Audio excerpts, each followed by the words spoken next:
శ్రీమాత్రే నమః. ఓం కాలభైరవాయ నమః. కాలభైరవుని ఆశీర్వాదాల వల్ల అందరూ కూడా ఎప్పుడూ ఆనందంగా ఆరోగ్యంగా ఉండాలని, మీరు కోరిన కోరికలన్నింటినీ కూడా ఆ కాలభైరవుడు తీర్చేయాలని మీ తరపున నేను కూడా కోరుకుంటూ ఉన్నాను. అయితే ఈరోజు కాలభైరవుడు మనకు పంపిన సందేశం ఏంటి అద్దా? బిడ్డా, నిశ్శబ్దం. పక్క క్షణం కూడా మాట్లాడద్దు. ఇప్పుడు నువ్వు ఈ వీడియోని ఎందుకు ఓపెన్ చేశావో నువ్వు అనుకుంటున్నావు. కారణం అది కాదు. నువ్వు స్క్రోల్ చేస్తూ వచ్చావా, లేదా యాదృచ్ఛికంగా క్లిక్ చేసావా? లేదు, ఇది యాదృచ్ఛికం కాదు. ఈ క్షణంలో నీ జీవితంలో నీ కాలభైరవుడితో ఏదో చెప్పాలి అనుకుంటున్నాడు. అందుకే ఈ వీడియో నీ ముందుకు వచ్చింది. ఎందుకంటే దేవుడు ఎవరికైనా మాట్లాడాలి అనుకుంటే అతడు పెద్ద శబ్దంతో కాదు, హృదయానికి తగిలే మాటలతో మాట్లాడతాడు. ఈ వీడియో నీ చెవులకు కాదు, నీ హృదయానికి. అందుకే దయచేసి చివరి వరకు విను. ఎందుకంటే ఈ మాటను విన్న తర్వాత నువ్వు మునుపటిలా ఉండవు తల్లి. నువ్వు ఇప్పుడు ఎలా ఉన్నావో నాకు తెలుసు. బయట నవ్వుతున్నావు, లోపల మాత్రం బరువుగా ఉంది. డబ్బు సమస్యలా, లేదా కుటుంబ బాధలా, లేదా పెళ్లి చేసుకోకపోవటమా, ఎవరు అర్థం చేసుకోకపోవటమా? ప్రతిరోజు ఒకే ప్రశ్న, నా జీవితం ఎప్పుడు మారుతుంది? రాత్రి నిద్రపోయే ముందు కళ్ళు మూసుకొని అనుకుంటావు, దేవుడా ఒక్కసారి నా వైపు చూడు. ఆ మాట దేవుడు విన్నాడు, నీ కాలభైరవుడు విన్నాడు. అందుకే ఈ వీడియో ఈరోజు నీ ముందుకు వచ్చింది. ఈరోజు నేను చెప్పబోయేది నా మాట కాదు, ఇది ప్రోత్సాహం కాదు, ఇది మోటివేషన్ అంతకంటే కాదు. ఇది కాలభైరవుని సందేశం. కానీ గుర్తించుకో, దేవుడు అందరికీ ఒకే మాట చెప్పడు. ఈ మాటను వినగలిగే స్థితిలో ఉన్నవారికే నువ్వు ఇప్పుడు సిద్ధంగా ఉన్నావు. సిద్ధంగా ఉంటేనే ఈ మాటలు నీ జీవితంలో పనిచేస్తాయి. ఇప్పుడు పక్క పని చేతుంది. నీ మనసులో ఉన్న అన్ని ఆలోచనలను ఒక్క క్షణం పక్కకు పెట్టు. మొదటిసారి ఒక్క నిజం మాత్రమే విను. దేవుడు ఇలా అంటున్నాడు, నువ్వు అనుకుంటున్నంత బలహీనుడివి కాదు. నువ్వు పడిపోయిన ప్రతిసారి నేను నిన్ను గమనించాను. నువ్వు ఏడ్చిన ప్రతిసారి నీ కన్నీళ్లు నేను ఎరిగాను. నువ్వు నిశ్శబ్దంగా బాధపడిన రోజుల్లో నేను మీ పక్కనే ఉన్నాను. కానీ నువ్వు ఒక్క తప్పు చేస్తున్నావు. నీ సమస్యలను చూసి నీలో నువ్వే నిర్ణయించుకున్నావు. నీ పరిస్థితి నీ పరిచయం కాదు. నువ్వు ఓడిపోయావనుకున్నావు. అనుకుంటున్నావా? లేదు. నువ్వు ఇంకా ఓడిపోతున్నావా? అంటే నువ్వు ఓడిపోలేదు. నువ్వు ఇప్పటికీ ఆశతో ఉన్నావా? అంటే కాలభైరవుడు నీతో ఇంకా పని చేస్తున్నాడు. ఓల్చటానికి వచ్చినవి నిన్ను బలపరచటానికి అనుమతించబడ్డాయి. ఇది శిక్ష కాదు, ఇది తయారీ. నిజం చెప్పనా, చాలా మంది ఈ వీడియోని 30 సెకండ్లలో స్కిప్ చేస్తారు బిడ్డ. కానీ నువ్వు ఇంకా ఇక్కడే ఉన్నావు అంటే దానికి కారణం ఉంది. ఇప్పుడు జాగ్రత్తగా విను. తీసుకురావటానికి ముందు ఒక రహస్యాన్ని చెప్తాడు. అది తెలుసుకున్న వాళ్ళ జీవితం అక్కడి నుంచి మలుపు తిరుగుతుంది. కానీ అది అందరికీ అర్థం కాదు. ఇప్పుడు నీ కాలభైరవుడు ఎందుకో ఆలస్యం చేస్తున్నాడో నీకు క్లియర్గా చెప్తాను విను. ఇప్పుడు నువ్వు ఆ ప్రశ్న అడుగుతున్నావు, నేను ఇంతగా ప్రార్థన చేస్తున్నా దేవుడు ఎందుకు సమాధానం ఇవ్వటం లేదు? ఈ ప్రశ్న నువ్వు ఒంటరిగా అడగటం కాదు. ఈ ప్రపంచంలో ఎంతో మంది కన్నీళ్లతో అదే ప్రశ్న అడుగుతున్నారు బిడ్డ. కానీ దేవుడు ఇలా అంటున్నాడు, కాలభైరవుడు ఇలా అంటున్నాడు, కాలానికి అధిపతి అయిన నేను ఇలా అంటున్నాను, నేను మౌనంగా ఉన్నానని, నిన్ను వదిలేశానని అనుకోకు. నువ్వు నిశ్శబ్దంలో ఉన్నప్పుడు నేను ఎక్కువగా పనిచేస్తాను. నువ్వు చూడలేనప్పుడు నేను మీ భవిష్యత్తును సర్దుబాటు చేస్తున్నాను. దేవుడు ఆలస్యం చెయ్యడు, దేవుడు సిద్ధం చేస్తాడు. ఒక్క విషయం ఆలోచించు బిడ్డ, ఒక్క రోజులో బలమైన చెట్టు తయారవుతున్నా? కాదు. ముందు విత్తనం చీకట్లో పడాలి, మట్టి లోపల నిశ్శబ్దంగా కాలం గడపాలి. అదేవిధంగా నీ జీవితం కూడా నువ్వు ఇప్పటి చీకటిలో ఉన్నావు అంటే అది అంతం కాదు, అది ప్రారంభం. నువ్వు ఇలా అనుకుంటున్నావు, ఇతరుల జీవితాలు ముందుకు వెళ్తున్నాయి కానీ నేను అక్కడే ఆగిపోయాను. లేదు, నువ్వు వెనుకపడలేదు, నువ్వు లోతుగా పాతుకుపోతున్నావు.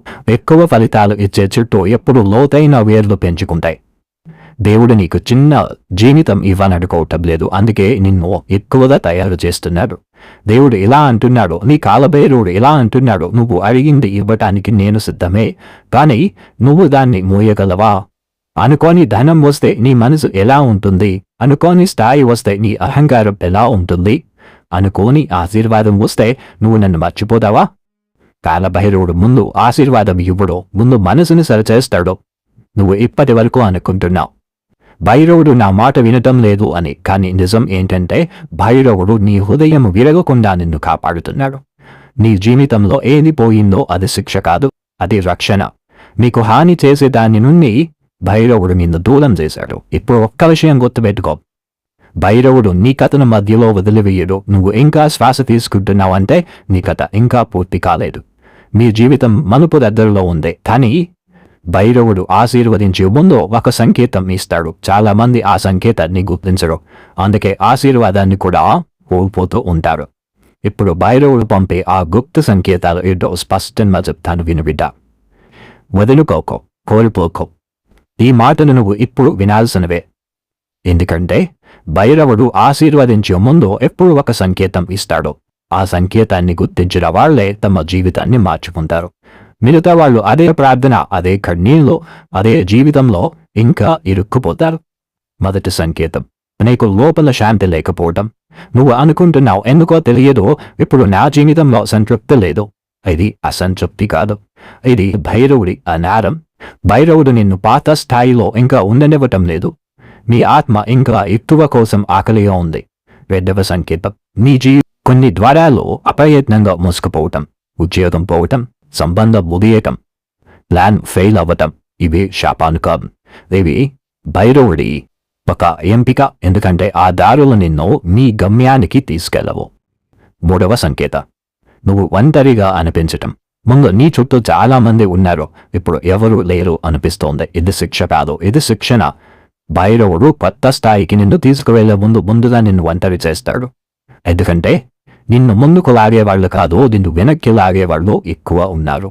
నాలుగవ సంకేతం, అదే మాట, అదే మెసేజ్, అదే టాపిక్ మళ్ళీ నీ ముందుకు రావటం. వీడియోల్లో, ప్రసంగాల్లో, పుస్తకాల్లో లేదా ఈ వీడియోలో కూడా. ఇది యాదృచ్ఛికం కాదు.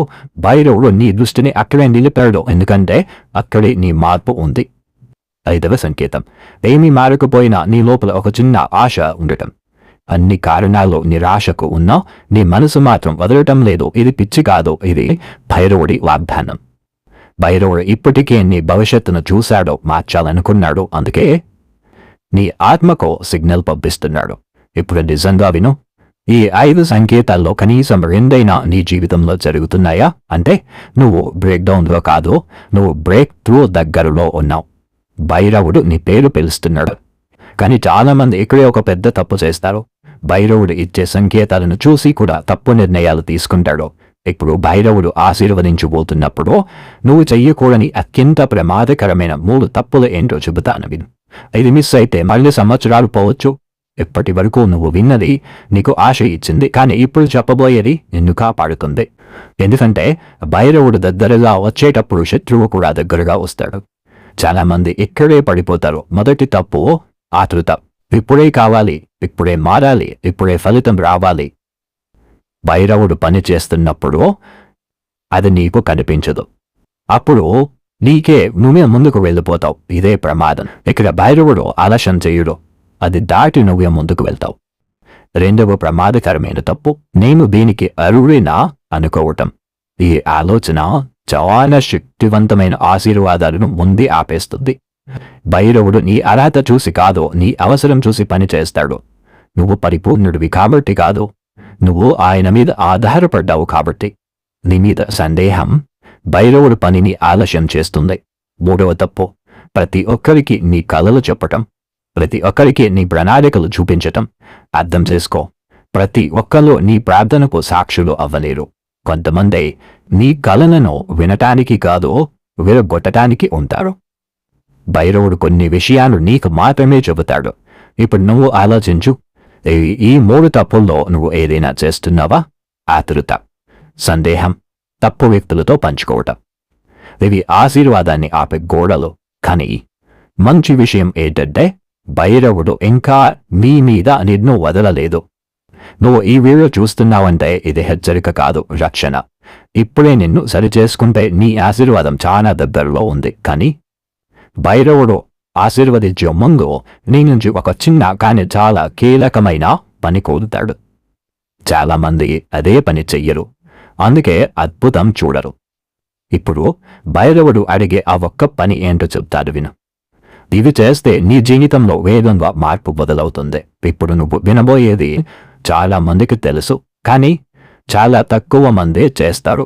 అందుకే చాలా తక్కువ మందే అద్భుతాన్ని చూస్తారు. భైరవుడు ఆకాశం నుండి డబ్బు చల్లడు, కానీ నీ జీవితం మారే ద్వారం మాత్రం చూపిస్తాడు. భైరవుడు అడిగి ఆ ఒక్క పని ఏంటో తెలుసా? నువ్వు నన్ను పూర్తిగా నమ్మగలవా? అర్థం చేసుకో, సగం నమ్మకం సగం భయం ఉండకూడదు. భైరవుడు అంటున్నాడు, నీ ప్లాన్లన్నీ నా చేతిలో పెట్టు, నీ భవిష్యత్తును నా మీద వదిలి నీ గతాన్ని ఇదో మోసుకోకు. ఇదే నిజమైన విశ్వాసం. ఇక్కడ చాలామంది ఆగిపోతారు. వాళ్ళు అంటారు, భైరవుడిని నమ్మాను, కానీ నా ప్లాన్లని గట్టిగా పట్టుకుంటారు. భైరవుడిని నమ్ముతూ కూడా భయాన్ని పోషిస్తారు. తినాకాది భైరవుడు పని చెయ్యాలి అంటే నీ మనసులో ఆయనకి పూర్తి స్థానం ఇవ్వాలి, నమ్మకం ఇవ్వాలి. భైరవుడు నిన్ను ముందుకు తీసుకువెళ్లే ముందుగా మీ చేతిలో ఉన్నదాన్ని వదిలిపెట్టమంటాడు. అది పాత ఆలోచన, పాత అలవాట, పాత భయమా, లేదా పాత సంబంధమా? వదిలిపెట్టడం అంటే ఓటమి కాదు. వదిలిపెట్టడం అంటే స్థానం కల్పించటం. ఎడారిలో వింటూ తట్టుకోలేక వెనక్కి తిరగటం. అక్కడ దేవుడు నిజంగా భవిష్యత్తు చూపించాలి అనుకున్నాడు. ఆ భవిష్యత్తు ముందుంది, వెనుక కాదు. అలా నీ జీవితంలో కూడా ఇప్పుడు జరుగుతోంది. ఇప్పుడు నువ్వు విను. నువ్వు ఈ వీడియో చూస్తున్నావంటే భైరవుడు నిన్ను ఈ స్థాయికి తీసుకువచ్చాడు. ఇక నువ్వే నిర్ణయించాలి, భయాన్ని పట్టుకుంటావా, విశ్వాసాన్నా? భైరవుడు నీకోసం సిద్ధంగా ఉన్నాడు. నువ్వు సిద్ధమా? కానీ ఒక విషయం గుర్తుపెట్టుకో, విశ్వాసం పెట్టిన వెంటనే పరీక్ష మొదలవుతుంది. అది చాలా మందిని వెనక్కి లాగేస్తుంది. ఇప్పుడు విశ్వాసం పెట్టిన తర్వాత వచ్చే పరీక్షలు ఏంటి, అవి ఎలా ఎదుర్కోవాలో స్పష్టంగా చెబుతాను, విను బిడ్డ. ఇది తెలుసుకోకపోతే చాలా మంది అలలైపోతాయి. నువ్వు అనుకున్నావు, ఇప్పుడు భగవంతుడి పూర్తిగా నమ్మాను, అంత బాగుండాలి అని. కానీ ఏమైంది? అనుకోని సమస్య, అనుకోని ఆలస్యం, అనుకోని గద్దరుపోవడం. ఇక్కడే చాలా మంది అంటారు, నేను తప్పు నిర్ణయం తీసుకున్నాడేమో. కాదు, ఇది తప్పు కాదు, ఇది పరీక్ష. ఈ పరీక్షని నువ్వు ఎదుర్కోవాలి, తట్టుకోవాలి, నిలబడాలి. అప్పుడే నీకు చెందాల్సింది నీకు చెందుతుంది. మీ ఖాతాలో జమ చేయాల్సింది నీ భైరవుడు జమ చేస్తాడు. ఈ పరీక్ష భైరవుడు నిన్ను నాశనం చేయటానికి కాదు. పరీక్ష ఇప్పుడు నిన్ను సిద్ధం చేయటానికి ఇస్తాడు. బంగారం కూడా అగ్నిలో పోయినప్పుడు కాలిపోదు, శుద్ధమవుతుంది. అదేవిధంగా నీ విశ్వాసం కూడా పరీక్షలో పలుకుతుంది. మొదటి పరీక్ష, భైరవుడు నిశ్శబ్దం. నువ్వు ప్రార్థన చేస్తున్నావు, కానీ సమాధానం లేదు. ఇవి నిర్లక్ష్యం కాదు, ఇది గమనించు. పరీక్షలో టీచర్ మాట్లాడాడు, విద్యార్థి ఏం నేర్చుకున్నాడో చూడటానికి భైరవుడు కూడా నిన్ను గమనిస్తున్నాడు. రెండవ పరీక్ష, ఆలస్యం. ఇంతవరకు ఎందుకు జరగలేదు? ఎందుకంటే నువ్వు కోరినది పెద్దది, దానికి కావాల్సిన మనిషి ఇంకా తయారవుతున్నాడు. భైరవుడు ఫలితం మాత్రమే ఇవ్వడు, ఫలితాన్ని మోయగల వ్యక్తిని తయారు చేస్తాడు. మూడవ పరీక్ష, అనుకోని వ్యతిరేకత. నిన్ను అర్థం చెయ్యని మాటలు, నిన్ను తగ్గించే మాటలు, నిన్ను ఆపే వ్యక్తులు. ఇది గుర్తుపెట్టుకో. వ్యతిరేకత ఉన్న చోటే విలువైన మార్పు ఉంటుంది. సాఫీగా ఉన్న దారిలో అద్భుతం ఉండదు. ఈ పరీక్షల్లో నువ్వు ఏం చేయకూడదు? విశ్వాసాన్ని వదలకూడదు, ఆతృతతో నిర్ణయం తీసుకోకూడదు, భైరవుడిని ప్రశ్నించి మనసులో దూరం పెంచుకోకూడదు. ఇక్కడే నిలబడితే మార్పు మొదలవుతుంది. ఇప్పుడు విను, నీ జీవితంలో ఇప్పుడే సమస్యలు పెరిగాయా అంటే అది నాశనం కాదు, అది మార్పు దగ్గరలో ఉందన్న సంకేతం. పరీక్షలు వచ్చాయంటే ఆశీర్వాదం కూడా దగ్గరలో ఉంది. కానీ ఒక ప్రశ్న, ఈ పరీక్షల్లో ఎలా నిలబడాలి? ఏం చెయ్యాలి, ఏం చెయ్యకూడదో? ఇప్పుడు పరీక్షల సమయంలో నిన్ను బలంగా ఉంచే రోజువారీ అలవాటు స్పష్టంగా చెబుతాను విను. ఇది నీ ప్రయాణాన్ని పూర్తిగా మార్చేస్తుంది. పరీక్షలు వచ్చినప్పుడు ప్రతి ఒక్కరూ బలహీనంగా అనిపిస్తారు, కానీ కొందరు విరుగురు, భయపడరు. మనకు ఒకే ఒక కారణం, మనకు అలవాట్లు ఉంటాయి. ఈ 5 అలవాట్లు నీకు కూడా ఉంటే ఏ పరిస్థితి వచ్చినా కూడా నువ్వు నిలబడతావు. మొదటి అలవాటు, రోజు మొదట దేవుణ్ణి గుర్తు చేసుకోవటం. ప్రార్థన ఎక్కువగా అవసరం లేదు, ఒక్క మాట చాలు. ఈరోజు నాకంటే కూడా నీ చిత్తమే జరగాలి. ఈ మాట నీ మనసును సరిచేస్తుంది. రోజంతా ఏం జరిగినా నువ్వు కూలిపోవు. రెండవ అలవాటు, నీ మనసులోకి ఏం వెళుతోందో జాగ్రత్తగా చూడట. నెగిటివ్ మాటలో, భయపెట్టే వీడియోలో, నిన్ను తగ్గించే వ్యక్తులో, పరీక్షల సమయంలో విషయం లాంటివి. నీ మనసు నీ యుద్ధభూమి. అక్కడే ఎవరిని ఇష్టం వచ్చినట్టు లోపలికి రానివ్వకు. 3వ అలవాటు, అన్ని విషయాలు అందరికీ చెప్పకపోవటం. నీ కన్నీళ్లు ప్రతి ఒక్కరికి అర్థం కావు. కొన్ని పోరాటాలు నువ్వు భైరవుడి మధ్య ఉండాలి. మౌనం బలహీనత కాదు, మౌనం శక్తి. 4వ అలవాటు, చిన్న విషయాల్లో విశ్వాసంలో ఉండటం. పెద్ద అద్భుతం కోసం వేచి ఉండద్దు. చిన్న మంచి పని ఇవాళ చెయ్యి. చిన్న విధేయత పెద్ద ఆశీర్వాదానికి ద్వారం అవుతుంది.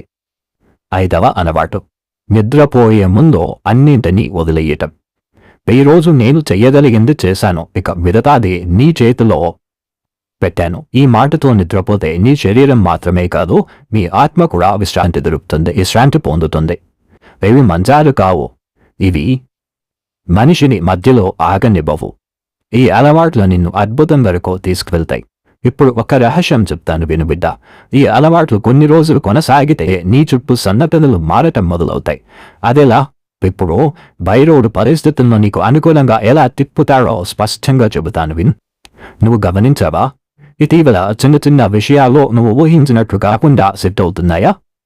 ఇది అదృష్టం కాదు, ఇది భైరవుడు పని చెయ్యటం మొదలుపెట్టిన సంకేతం. మార్పు ఎప్పుడో పెద్దగా మొదలవ్వదు, మెల్లగా నిశ్శబ్దంగా మొదలవుతుంది. మొదట పరిస్థితులు మారవు, ముందు నీ లోపలి దృష్టి మారుతుంది. ముందు నిన్ను భయపెట్టిన ఆ విషయం ఇప్పుడు నిన్ను కూంచలేకపోతోంది. ఎందుకు? ఇది చాలా ముఖ్యమైన సంకేతం. భైరవుడు నిన్ను లోపల బలంగా తయారు చేశాడు. తరువాత మనుషులు మారటం మొదలవుతుంది.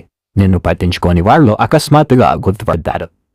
నీకు సహాయం చేయాలనుకునే వ్యక్తులు కనిపిస్తారు. ఇది యాదృచ్ఛికం కాదు.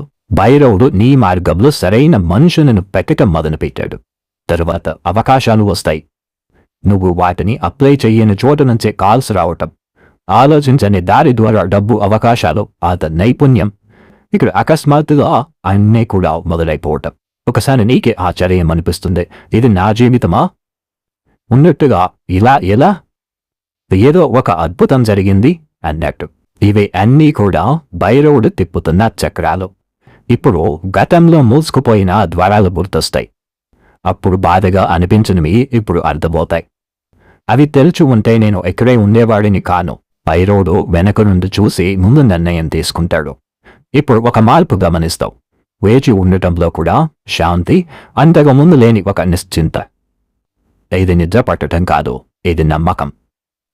ఎందుకంటే భైరవుడు నీ జీవితాన్ని తన చేతిలో పట్టుకున్నాడన్న నిశ్చయమే ఇది. మీరు నీ జీవితంలో ఇప్పుడే మార్పు కనిపించకపోయినా పని మాత్రం పూర్తి వేగంతో జరుగుతుంది. విత్తనం మట్టిలో ఉన్నప్పుడు నువ్వు చూడలేవు, కానీ అది చనిపోవటం కాదు, తయారవ్వటం. కానీ ఇక్కడ ఒక కీలక విషయం ఉంది. ఈ మార్పు శాశ్వతంగా ఉండాలి అంటే నువ్వు ఒక మాటను ఎప్పుడూ పలకాలి. చాలామంది ఆ మాట పలకరు, అందుకే మళ్ళీ వెనక్కి వెళ్ళిపోతారు. ఇప్పుడు నీ జీవితాన్ని స్థిరంగా మార్చే ఆ ఒక్క మాట ఎప్పుడు చెబుతాను విని. ఇప్పటి వరకు నువ్వు చాలా విషయాలు విన్నావు, విశ్వాసం, పరీక్షలో, అలవాట్లో, మార్పులో. కానీ ఒక చిన్న మాట వీటన్నింటినీ నిలబెట్టగలదు. అదే మాట లేకపోతే ఎంత ముందుకు వెళ్ళినా మళ్ళీ వెనక్కి జారిపోతావు. ఆ మాట ఏంటో తెలుసా? కృతజ్ఞత.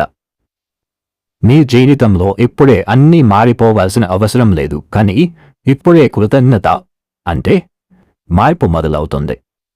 దేవుడి ముందు అద్భుతం ఇవ్వడు, ముందు కృతజ్ఞత చూసే ఆ తర్వాతనే కృతజ్ఞత అన్నీ బాగున్నాయి అంటే అది అబద్ధం కాదు. అబద్ధంగా కూడా కాకుండా ఇలా చెప్పడం ఇంకా పూర్తిగా మారలేదు అని, నువ్వు నాతో ఉన్నావన్న నమ్మకం నాకుంది, నువ్వు అన్నీ నాకు జరిపిస్తావన్న నమ్మకం నాకుంది, అందుకే ముందుగా కృతజ్ఞత చెప్తున్నాను. ఇది ఇర్షి. ఈ మనసు భైరవుడికి చాలా ఇష్టం. ఇది నీ జీవితానికి స్థిరమైన పునాది. ప్రతిరోజు కూడా 3 విషయాలు గుర్తుపెట్టుకో. ఈరోజు నేను బతికే ఉన్నాను, ఈరోజు నేను ఇంకా ఉన్నాను, భైరవుడు నన్ను వదలలేదు, ఈరోజు నేను ఇంకా ఆశతో ఉన్నాను. ఇలా చిన్నవిగా అనిపిస్తాయి, కానీ ఇవి మళ్ళీ మళ్ళీ పడిపోయే మనిషిని నిలబెడతాయి. కృతజ్ఞతతో ఉన్న మనిషిని భైరవుడు ముందుకు నడిపిస్తాడు, ఎందుకంటే వాడికి వచ్చిన ఆశీర్వాదాన్ని ఎలా మోయాలో తెలుసు.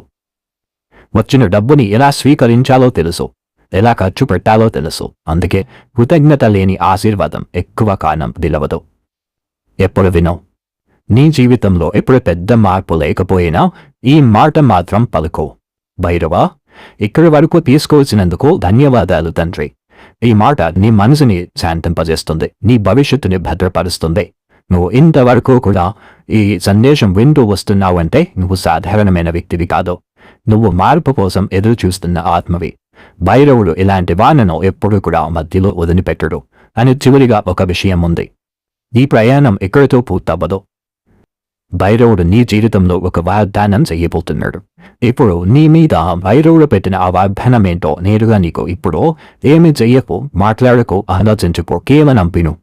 ఎందుకంటే ఇప్పుడే భైరవుడు నీ హృదయంతో మాట్లాడబోతున్నాడు. ఈ మాటలు అందరికీ కావు, ఇవి చివరి వరకు నిలబడ్డ వాళ్లకే. భైరవుడు ఇలా అంటున్నాడు, నీ కన్నీళ్లను నేను చూశాను, నీ నిశ్శబ్ద పోరాటాన్ని నేను లెక్కబెట్టాను. నువ్వు ఒంటరిగా అనుకున్న ప్రతి రాత్రి నేను నీ పక్కనే ఉన్నాను. నువ్వు వదలలేదు కాబట్టి నేను కూడా నిన్ను వదలలేదు. ఇది నీ ఓటమి కథ కాదు, ఇది నీ మార్పు కథ. భైరవుడు నీకు ఇచ్చే వాగ్దానం ఇది. నువ్వు పోగొట్టుకున్న దానికంటే ఎక్కువగా నేను తిరిగి ఇస్తాను. పోయిన సమయం, పోయిన అవకాశాలు, పోయిన నమ్మకం, ఇవి అన్నీ కూడా నువ్వు అనుకున్నట్టు కాదు, నా విధంగా తిరిగి వస్తాయి. నీకు ఆలస్యంగా అనిపించింది, నాకైతే ఇది కరెక్ట్ టైం అని అనిపిస్తోంది. ఈ మాటలు ఇతరుల కోసం కాదు, ఇవి ఇప్పుడే ఈ వీడియో చూస్తున్న నీ కోసం. నువ్వు అనుకున్నావు నాకు ఏమీ మిగలలేదు, కానీ భైరవుడు అంటున్నాడు, ఇప్పుడే నేను మొదలు పెట్టబోతున్నాను. ఈ చివరి కన్నీటి దగ్గరే నీ కొత్త అధ్యాయం మొదలవుతోంది. ఇప్పటి నుంచి నీ జీవితంలో అయోమయం పెరుగుతుంది, దారి స్పష్టమవుతుంది, నీ నిర్ణయాల్లో శాంతి ఉంటుంది. ఎందుకంటే నువ్వు ఇక ఒంటరివి కాదు. భైరవుడు నీ జీవితాన్ని తన చేతుల్లోకి తీసుకున్నాడు. ఇప్పుడు నెమ్మదిగా మూసిన ద్వారాలు నా అనుమతితో తెరుచుకుంటున్నాయి. నీకోసం నేను ఆ దారిని చూపించాను. నువ్వు సిద్ధంగా ఉన్నావు. ఇక నిన్ను ఆపేది ఏదీ లేదు. నీ జీవితం ఎక్కడితో ఆగదు, ఇక్కడి నుంచే ఎత్తుకు వెళ్తుంది. ఈ కాలభైరవుడి ఆశీర్వాదం నీ మీద ఎప్పుడూ ఉంటుంది. నేను కాలాన్ని శాసించే దేవుడిని, కాలభైరవుడిని. ఈరోజు నా సందేశం నీ కోసం ఇచ్చా. జాగ్రత్తగా మసులుకుంటే నా ఆశీర్వాదం ఎప్పుడూ కూడా నీ వెంటే. అండ్ ఈరోజు కాలభైరవుడు అత్యంత అద్భుతమైన సందేశంతో మన ముందుకు వచ్చారండి. ఐ హోప్ ఈ వీడియో మీకు నచ్చేందని భావిస్తున్నాను. రేపు మరొక మంచి వీడియోతో మీ ముందుంటాను. అంతేకాక సుఖినో భవంతు.